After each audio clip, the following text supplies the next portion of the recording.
Good morning, Tucson, and welcome to 307 News. I'm Jimmy Frassini. And I'm Beatriz Mojardin. How are you doing this morning, Beatriz? I'm doing well. It's a bit chilly out. What about you, Jimmy? Same here. We have a lot going on in our desert city this week. You're definitely right about that. We have plenty of local events to fill the city with holiday cheer. Nutrition at the University of Arizona is another hot topic this season. We'll be closing out some of the 2024 sports and have an exclusive behind-the-scenes look at what goes into being part of the filmmaking process at the U of A. The City of Tucson has also approved funding for more sustainable energy sources. That's right. Now that brings us to Soraya with the local news. Soraya? Thank you, Jimmy and Beatrice. My name is Soraya Hammond. With the winter season in tow, various events coming up this month include Winter Haven's 75th anniversary of the Festival of Lights, running from December 14th through the 28th from 6 to 10 p.m. Ice skating at the Tucson Convention Center also continues this month, having started on November 24th. The events end on January 5th. 'Tis the season for family fun. While some students go home for the holidays and enjoy some fantastic food with family, some students stay on campus and explore the nutritious options offered to them.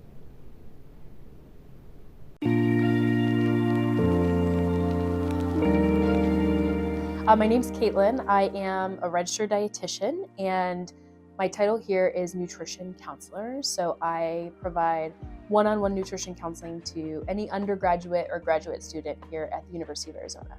So with my job here, 50% is supposed to be dedicated to patient counseling, and then the other 50% is community outreach.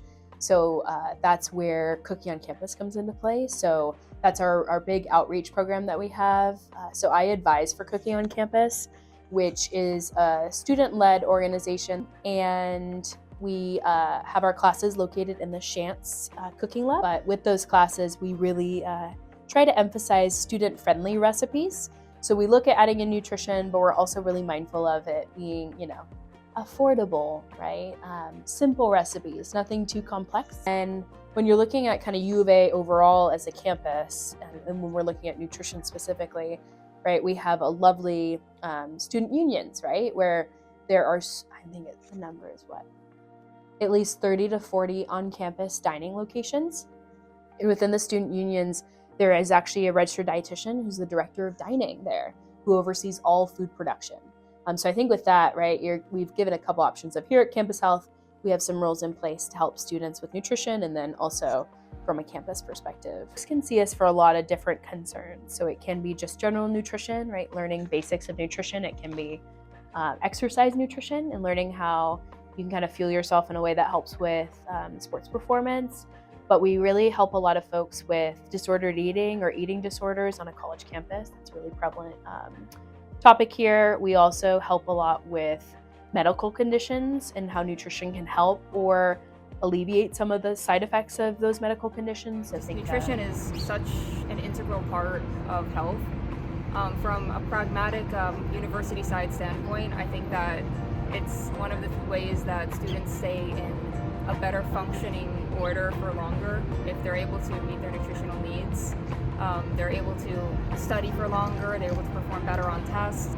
Nutrition is fundamentally a building block for having people look and feel their best. And it's really important, especially whenever young adults are on their own for the very first time ever, that having those nutritional needs met can really make or break the first few years of the college experience. Yeah, I think that for the students on the meal plan, pickings are still way too thin. Like, I've heard people having okay success with being able to go to Radicchio for their meal options, which is great, but as someone who transferred in and never had to be on the meal plan, and I also started, I think, before they made it mandatory, I eat on Chipotle a lot, which isn't even, I think, covered by the meal plan, but the Chipotle on University is usually where I'll go if I want a fast, easy, cheap meal. I think that for health, environment, ethics, plant-based options are the way to go. I want more of them on campus, and I hope that some students kind of pick up and carry the torch of trying to consistently find spaces for the dining to improve on.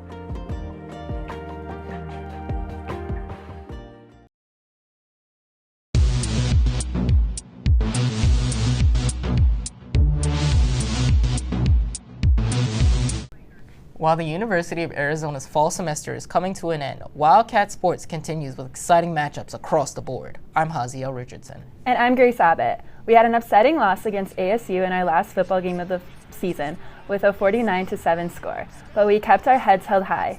Coming up, U of A men's basketball will be facing off against UCLA on December 14th at 1 p.m. at the Footprint Center in Phoenix. The Wildcats women's basketball team is starting off the season strong with a 7-3 record. Tonight at the McHale Center, the team faces off against GCU at 6 p.m. It sounds like the women's Wildcats team is looking to have another strong season. That's it for sports. Back to you, Jimmy and Beatrice.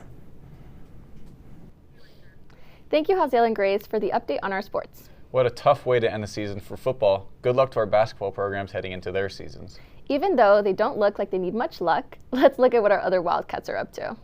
Josie Shiver's got a behind-the-scenes look at the university's film and arts productions. We have around 5 minutes. I'm Xander Manise. I'm currently a senior in the BFA FTV major. And usually on sets, I'm either, I do a lot of assistant directing and I also do a lot of sound work. But at the end of the day, I would really like to professionally work in directing, maybe assistant directing.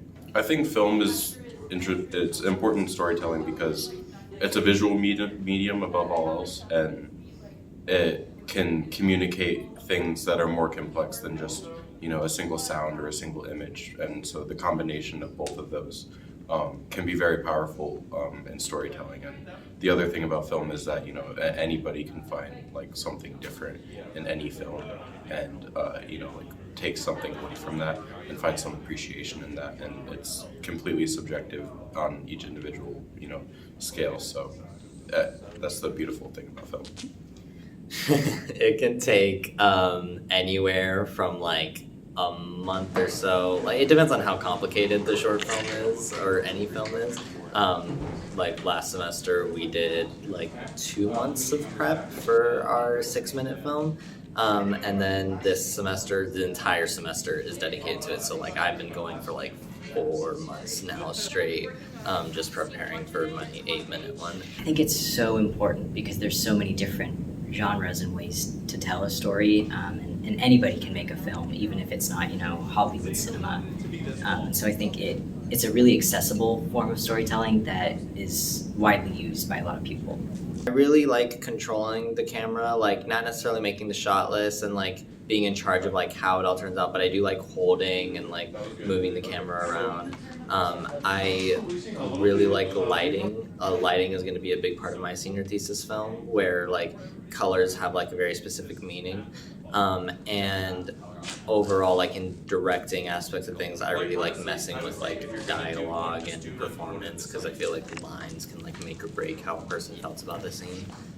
In terms of what people don't really think about, I think sometimes people have really high aspirations for films, and they don't have a clear way in executing that. And sometimes that can cause filmmakers to either put themselves in a box of doing only what they know that they can make, or overshooting their shot. And I think that filmmakers need to learn, both their boundaries of what they can do, but also learn their potential of what they can do. Because then that's going to be the middle ground of filmmaking, where you can be trying new things at all times, but you can always be mastering what you've learned before. And so I think it's about finding people who are real enough to tell you when something's not working, but who are also willing to hype you up when something is working. And finding that support system can really make or break your experience with film.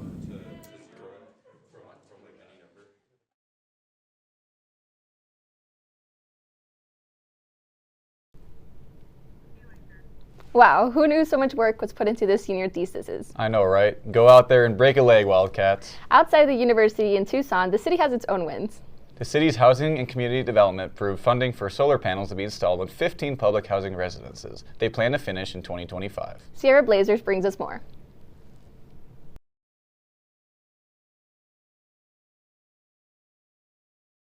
In 2022, Mayor and Council decided that they wanted to provide more opportunities for low-income families and residents in Tucson to be able to get access to solar. And so as part of that, we identified these 15 homes that are part of the Housing and Community Development's portfolio, where the tenants pay their own utility bills to pilot the solar installations, to be able to determine, how much of an impact does having solar on a home like this really have for the tenants in regards to their energy bills. We were hired as the contractor to design and install the systems associated with the affordable housing solar projects. We think solar is really important to get out into the community, both to develop support for the technology as well as to reduce the impacts of fossil fuel energy use. And traditionally, it's been easy for those projects to go toward either higher income or middle class members of our community. It's been more difficult to get it into the hands of people who don't own homes, for example, or people who are in the lower income brackets. And this project helps get solar onto affordable housing units that are owned by the city of Tucson and rented out to qualifying members of the community. And we're really excited for them to get to see some of the benefits of solar energy. Throughout, as we were designing the city's climate action plan and as we're implementing it, our mayor and council really directed us to be focused on these frontline communities and the people that are hit first and worst by the impacts of climate change. And so those are people that are, low-income families, families of color, just vulnerable communities. And we know that heat is not felt equally across the city. And so as a city, one of our strategies is let's help the families that need the support the most. And also, oftentimes, those families are the ones that contribute the least to the effects of climate change. And so by helping low-income families, we're not only reducing some of that energy cost burden, but we're also helping to create like a collective, like cleaner, just cleaner environment for all of us.